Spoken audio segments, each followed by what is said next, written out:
इस वीडियो में मैं आप लोगों के साथ एक बड़ी ही ज़बरदस्त किस्म की सीक्रेट शेयर करूंगा और मेरे एक्सपीरियंस में बड़े ही कम लोग होते हैं जिनको इसके बारे में ऑलरेडी पता होता है। और अगर आपको इस चीज़ का पता चल जाए तो आप ना सिर्फ अपने काफ़ी पैसे बचा सकते हैं बल्कि एट द सेम टाइम अपनी काफ़ी एफर्ट भी सेव कर सकते हैं। और इसका ताल्लुक जो है ना वो आइल्स और टोफल एग्जाम से रिलेटेड है। अब जिन लोगों को तो टोफल और आइल्स के बारे में नहीं पता, पहले मैं उनको बता देता हूँ। ये दो ऐसे एग्जाम्स हैं जिनमें से आपको कोई सा एक एग्जाम जो है वो देना होता है when you are applying for admissions in universities abroad. Mostly US, UK, Canada, Australia की ये रिक्वायरमेंट्स होती हैं। पहली बात तो ये कि ये दोनों एग्जाम्स आपको नहीं देने होते हैं, इनमें से कोई एक एग्जाम आपको देने की जरूरत होती है। In terms of difficulty level in दोनों में कोई खास फर्क नहीं है, 19-20 का मैं कहूँगा फर्क है। टोफल का एग्जाम थोड़ा सा मुश्किल है, लेकिन in terms of the structure and content ये दोनों एग्जाम्स जो है ना वो तकरीबन एक जैसे हैं। और नीचे डिस्क्रिप्शन के अंदर मैंने दो लिंक्स भी आप लोगों के साथ शेयर कर लिए, आप इन लिंक्स को क्लिक कर लें और वहां पे आपको सारी इन्फॉर्मेशन इनके कंटेंट और स्ट्रक्चर के बारे में मिल जाएगी। अच्छा, अब coming back to the secret sauce, the secret recipe जो कि मैंने आप लोगों के साथ इस वीडियो में शेयर करनी थी, वो ये है कि आप हो सकता है कि आइल्स और टोफल के एग्जाम्स के ऊपर एक वेवर ले लें, यानी कि आपको इन एग्जाम्स को देने की जरूरत ना पड़े और आप इस रिक्वायरमेंट को बाईपास करके बगैर आइल्स और टोफल स्कोर्स के यूनिवर्सिटीज में अप्लाई करके एडमिशन सिक्योर कर सकें। और वो हम कैसे कर सकते हैं, उसका एक बड़ा सिंपल सा प्रोसेस है। मैं आपको एक एग्जाम्पल के साथ ये समझाता हूँ। अभी रिसेंटली ना मेरे कुछ स्टूडेंट्स थे जिन्होंने यूएस में अप्लाई करना था फॉर देयर मास्टर्स प्रोग्राम, और उनमें से मैं आपको एक स्टूडेंट की एग्जाम्पल देता हूँ जिसने मास्टर्स इन कंप्यूटर साइंसेज में अप्लाई करना था। अब उसने क्या किया, उसने ना 10 यूनिवर्सिटीज जो थी वो शॉर्टलिस्ट की। अब हुआ ये कि जब उसने अप्लाई करना था तो उससे कुछ टाइम पहले उसने ये किया कि उसने उन सारी यूनिवर्सिटीज को ना एक ईमेल डाल दी और वो ईमेल के अंदर उसने उनसे पूछ लिया कि जी क्या आप टोफल या आइल्स का मुझे वेवर दे सकते हैं। और एक ईमेल की ना उसने एक स्टैंडर्ड टेम्पलेट सी बना ली भी थी, वो वही टेम्पलेट वो उठा के ना हर यूनिवर्सिटी को फॉरवर्ड कर देता था। बाय द वे ये टेम्पलेट भी मैं आप लोगों के साथ शेयर कर लेता हूँ, ये नीचे डिस्क्रिप्शन में मैंने इसका भी लिंक दिया हुआ है। बस मेरी एक रिक्वेस्ट है आपसे कि इसके अंदर अपनी बस नाम और अपनी जो प्रोफाइल है वो चेंज कर लीजिएगा। बाकी ये कि आप इस टेम्पलेट को एज इज कॉपी पेस्ट करके अपनी ईमेल के अंदर इसको उनको भेज सकते हैं। अच्छा, अब स्टूडेंट ने आर्ग्यूमेंट उनको ये दिया, उसने कहा कि देखें जी मेरी सारी एजुकेशन हुई है पाकिस्तान में नस्ट से। अब नस्ट जो है वहां पे मेरी जितनी भी एजुकेशन थी वो इंग्लिश में की गई थी, मेरी सारी क्लासेस, मेरे प्रोजेक्ट्स, मेरे सारे थीसिस वगैरह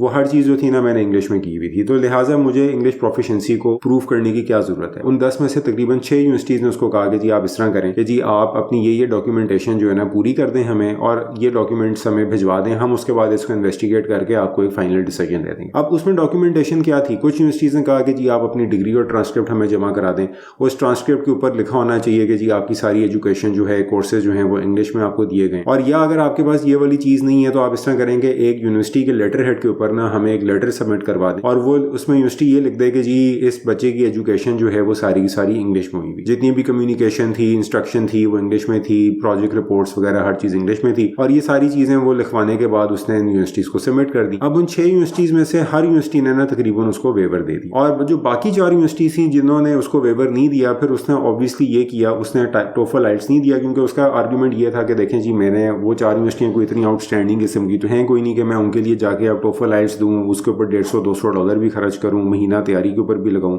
तो उसने सिंपली ये किया कि 4 यूनिवर्सिटियां और ढूंढ ली और ऐसी यूनिवर्सिटियां उसने ढूंढी जो कि उसको टोफल आइल्स का वेवर भी दे देते थे और साथ ही साथ उसकी जो प्रोफाइल है उसके साथ वो मैच भी करती। और इसमें मैं आप लोगों की बात बताऊं कि ये जो 10 यूनिवर्सिटीज जिसने उनको वेवर दिया था ना, इसमें बहुत टॉप की यूनिवर्सिटीज भी शामिल थी। मतलब टॉप 20 प्रोग्राम्स में से तकरीबन आप समझ लें कि 6-7 प्रोग्राम्स जो थे उन्होंने उसको वेवर दे दिया, बाकी जो 3-4 प्रोग्राम्स थे वो सेकंड ईयर प्रोग्राम्स थे, उन्होंने भी उसको वेवर दे दिया। और मैं आपको एग्जांपल्स इसमें दे सकता हूं कि जी बहुत सारे स्टूडेंट्स इस साल डिफरेंट फील्ड्स में जिन्होंने अप्लाई किया था, कुछ को NYU से वेवर्स मिल गए, कुछ को MIT से वेवर मिल गए। एक मेरी स्टूडेंट थी, उनको स्टैनफोर्ड से मास्टर्स इन एजुकेशन में उन्होंने अप्लाई करना था, उनको वहां से वेवर मिल गया। और इसी तरह जो है MIT वगैरह जो है, NYU है, उन्होंने भी अपनी वेबसाइट पे वेवर का जिक्र किया हुआ है, लेकिन हर यूनिवर्सिटी अपनी वेबसाइट पे वेवर का जिक्र नहीं करती है। तो मेरा आपको रिकमेंडेशन ये होता है कि अगर यूनिवर्सिटी ने जिक्र किया हुआ है या नहीं किया हुआ है, रिगार्डलेस आप उनके ग्रेजुएट एडमिशंस ऑफिस को या अंडर ग्रेड एडमिशंस ऑफिस को, जिस भी डिग्री के लिए आप वहां पे अप्लाई कर रहे हैं, आप उनके एडमिशंस ऑफिस को कांटेक्ट कर लें। अगर उन्होंने आपको वेवर देना हुआ दे देंगे, नहीं देना हुआ तो आप किसी और यूनिवर्सिटी में अप्लाई कर लीजिएगा। अच्छा, अब कई यूनिवर्सिटियां जो है ना उन्होंने तो वेवर फॉर्म्स ही बनाए होते हैं, मतलब आप जब उनको कांटेक्ट करेंगे ना तो वो कहेंगे अच्छा आप इस तरह करेंगे, ये जो हमारा वेवर फॉर्म है ना इसको फिल कर दें। मेरे ख्याल से मुझे एक्जैक्टली तो याद नहीं है, लेकिन MIT की ने शायद इस तरह किसी प्रोग्राम के लिए किया हुआ था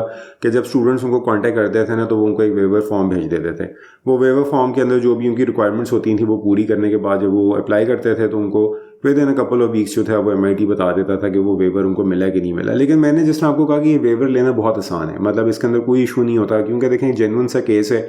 जो बच्चे पाकिस्तान में लम्स है, नस से, GI केस है या कहीं से भी पढ़े हैं, देखें सारी एजुकेशन पाकिस्तान के अंदर चाहे OA लेवल्स की है, चाहे मैट्रिक FSC की है, चाहे अंडरग्रेड लेवल के ऊपर है, सारी इंग्लिश के अंदर की जाती है। तो it doesn't make logical sense कि आप दोबारा से इन एग्जाम्स को दें और अपनी इंग्लिश प्रोफिशिएंसी जो है वो प्रूव करने के चक्करों में लग जाएं। और क्योंकि स्टूडेंट्स को इस चीज़ के बारे में पता नहीं होता है तो लोग इस वजह से यूनिवर्सिटीज़ को कॉन्टैक्ट नहीं करते। जब यूनिवर्सिटीज़ को कॉन्टैक्ट नहीं करते तो उनको वेवर नहीं मिलता और उनका खाम खाई का 1 महीना और $150-200 जो है ना वो इसके ऊपर ज़ाया होना शुरू हो जाता है। अच्छा, अब मैं कुछ FAQs की तरफ आता हूँ। अब इसी से रिलेटेड ना कुछ लोगों का एक क्वेश्चन ये होता है कि देखें जी हमने GRE या GMAT का एग्जाम ऑलरेडी दिया है, तो क्या हमें TOEFL IELTS का इसकी बेसिस पे वेवर मिल सकता है? अच्छा, इसका आंसर ना 99% केसेस में तो होता है नो, क्योंकि मैंने ये देखा है कि जो IELTS और TOEFL की रिक्वायरमेंट है ना वो एक डिफरेंट किस्म की रिक्वायरमेंट है, वो लैंग्वेज टेस्ट है, जबकि GRE GMAT जो है ना वो एप्टीट्यूड एग्जाम्स है। तो लैंग्वेज की जो रिक्वायरमेंट होती है ना वो जनरली इसी तरह पूरी आपको करनी पड़ती है कि अगर तो आप IELTS या TOEFL का एग्जाम नहीं देना चाहते तो आप अपनी अंडरग्रेड एजुकेशन या अपनी जो बाकी एजुकेशन है उसको शो कर दें कि वो इंग्लिश के अंदर है। लेकिन GRE GMAT की रिक्वायरमेंट को लेके अगर आप IELTS और TOEFL के ऊपर वेवर मांगते हैं तो मेरे ख्याल में वो वेवर आपको नहीं मिलेगा। वो वेवर लेने के लिए जो है ना आपको अपनी बाकी रिक्वायरमेंट्स जिस तरह मैंने अभी पहले डिस्कस की है वो आपको पूरी करनी पड़ेगी। दूसरी एक और चीज़ है कि कुछ लोग जो है ना वो पाथवे प्रोग्राम के अंदर अप्लाई कर रहे होते हैं। अच्छा, जो पाथवे प्रोग्राम्स होते हैं ना उनकी तो ना IELTS की रिक्वायरमेंट है, ना TOEFL की रिक्वायरमेंट है, ना GRE की, ना GMAT की, उनकी कोई रिक्वायरमेंट नहीं होती सिवाय इसके कि बस आप पैसे दें और आ जाएं यूनिवर्सिटी के अंदर पढ़ने। तो अगर तो आप पाथवे प्रोग्राम में अप्लाई कर रहे हैं तो आपको ये वीडियो का कोई फायदा नहीं है। आपको in any case IELTS TOEFL GRE GMAT सबका वेवर मिल जाएगा। आपने सिर्फ अपने जो भी डॉक्यूमेंट्स उनकी अंडरग्रेड के आपके GPA CPA और डिग्री हैं वो बस लेके आपने अप्लाई करना होता है and you get qualified for the pathway program. अब मैं एक और क्वेश्चन के ऊपर आता हूँ कि जी IELTS और TOEFL में से हम कौन सा एग्जाम दें। अब जैसे मैंने शुरू में भी वीडियो के बताया था आपको कि देखें IELTS और TOEFL के कंटेंट में, स्ट्रक्चर में, फॉर्मेट में एज सच कोई फर्क नहीं है, दोनों एग्जाम्स एक ही तरह के। लेकिन डिफिकल्टी लेवल में ना मैं कहूंगा कि 19-20 का फर्क है। तो अगर तो आप 19-20 के चक्कर में जाते हैं तो फिर आप IELTS दे दें। लेकिन मेरे ख्याल में जिस तरह मैंने कहा कि वो इतना कोई फर्क नहीं होता, तो आप दोनों एग्जाम्स के लिए अगर आप इन टर्म्स ऑफ प्रिपरेशन मेरे से पूछें तो आपको दोनों के लिए इक्वली प्रिपेयर ही करना पड़ेगा। तो इन दैट कॉन्टेक्स्ट तो मेरा नहीं ख्याल है कि इनमें से किसी एक एग्जाम को मैं प्रेफर करूंगा ओवर दी अदर एग्जाम। लेकिन हाँ, इनकी एक चीज बड़ी इंपॉर्टेंट है, अगर आप सिर्फ अमेरिका में अप्लाई कर रहे हैं ना तो मैं आपको ये सजेस्ट करूंगा कि आप TOEFL दें, क्योंकि TOEFल जो है ना वो US का एग्जाम है और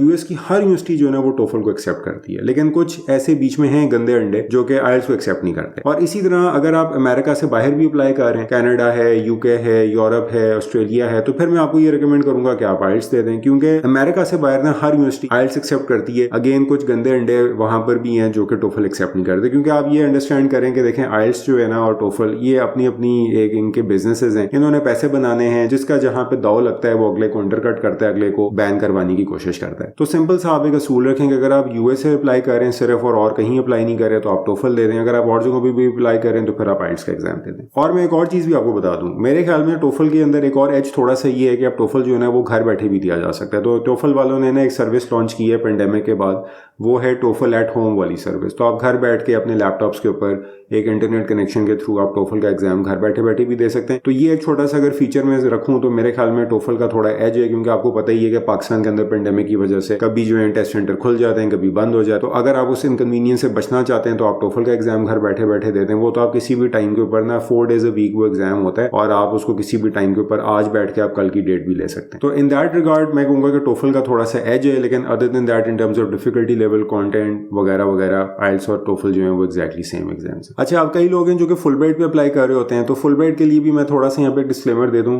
फुल ब्राइट जो है IELTS एक्सेप्ट नहीं करता, सिर्फ TOEFल एक्सेप्ट करता है और TOEFल के अंदर भी वो कभी भी वेवर नहीं देता है। तो फुल ब्राइट में अगर आप अप्लाई कर रहे हो, do not expect a waiver on the TOEFL exam from the Fulbright, because वो आपको ये वेवर नहीं देंगे। वेवर आपको सिर्फ तब मिलता है जब आप डायरेक्टली अमेरिका या किसी और यूनिवर्सिटी के अंदर दुनिया की अप्लाई कर रहे होते हैं, तो वहां पर आप यूनिवर्सिटी को कॉन्टैक्ट करके वेवर ले सकते हैं, लेकिन फुल ब्राइट पे ये वेवर अवेलेबल नहीं होता है। अच्छा, दूसरा सवाल एक लोगों का ये भी होता है कि TOEFल और IELTS में हमें स्कोर कितना करना चाहिए। अब ये हर यूनिवर्सिटी की ना रिक्वायरमेंट्स वेरी कर रही होती हैं, तो आप जिन यूनिवर्सिटीज में अप्लाई कर रहे हैं ना, पहले तो आप उनको चेक कर लें कि आपने कहाँ अप्लाई करना है। फिर उनकी वेबसाइट्स पे जाके ना उन्होंने TOEFल और IELTS की मिनिमम रिक्वायरमेंट्स रखी हुई होती हैं। जो टॉप प्रोग्राम्स हैं जिस तरह हार्वर्ड है, स्टैनफोर्ड है, MIT है, ऑक्सफोर्ड है, कैम्ब्रिज है, इनके जरा नखरे ज्यादा होते हैं, तो ये 110 के अराउंड TOEFल में आपसे मांग रहे होते हैं और उसके अलावा IELTS के अंदर ये 7.5 या 8 बैंड आपसे मांग रहे होते हैं। लेकिन उसके अलावा अगर मैं बात करूं जो आपके सेकंड ईयर प्रोग्राम्स हैं या जो लो एंड प्रोग्राम्स हैं, तो इन प्रोग्राम्स के अंदर जो आपकी जनरली रिक्वायरमेंट होती है वो टोफल की 100 के अराउंड या 90 के अराउंड होती है, बल्कि इससे भी कई प्रोग्राम्स जो हैं वो इससे भी कम स्कोर मांग रहे होते हैं, कई तो 70s में भी मांग रहे होते हैं। और इसी तरह आइल्स के अंदर भी कुछ 6 बैंड 6.5 बैंड वाले जो प्रोग्राम्स हैं, जो सेकंड ईयर या थर्ड ईयर प्रोग्राम्स हैं, उनकी रिक्वायरमेंट्स काफी नीचे होती हैं। सो लाइक आई सेड कि आपके स्टेप्स क्या होने चाहिए। पहला स्टेप आपको ये होना चाहिए कि आप यूनिवर्सिटीज को शॉर्टलिस्ट करें, फिर आप देखें कि उनकी टोफल आइल्स की मिनिमम रिक्वायरमेंट्स क्या हैं, फिर आप उनको वेवर के लिए अप्लाई कर दें। अगर वो वेवर आपको दे देते हैं वेल एंड गुड, जो नहीं देते उनको किसी और यूनिवर्सिटी से आप रिप्लेस कर लें। अगर आप उनको रिप्लेस नहीं करना चाहते, आपके लिए वो यूनिवर्सिटीज बहुत इंपॉर्टेंट है, तो फिर आप ज़ाहिर टोफल या आइल्स में से आपको कोई एग्जाम देना होगा। लेकिन मेरा अपना ख्याल ये है कि देखें, अगर 1-2 यूनिवर्सिटीज के पीछे आपको टोफल आइल्स देना पड़ रहा है और बाकी 7-8 यूनिवर्सिटीज आपको वेवर दे रही हैं, तो फिर आप वेवर लेके उन यूनिवर्सिटीज में अप्लाई कर लें। बाकी 1-2 यूनिवर्सिटीज की खातिर खामखे टोफल आइल्स के चक्कर में ना पड़े। तो जो टेम्पलेट मैंने आप लोगों से शेयर की हुई है, इसको आप जरूर फॉलो करें, इसको बेशक कॉपी कर लें। जिस तरह मैंने कहा, सिर्फ अपनी प्रोफाइल इसमें चेंज कर लीजिएगा।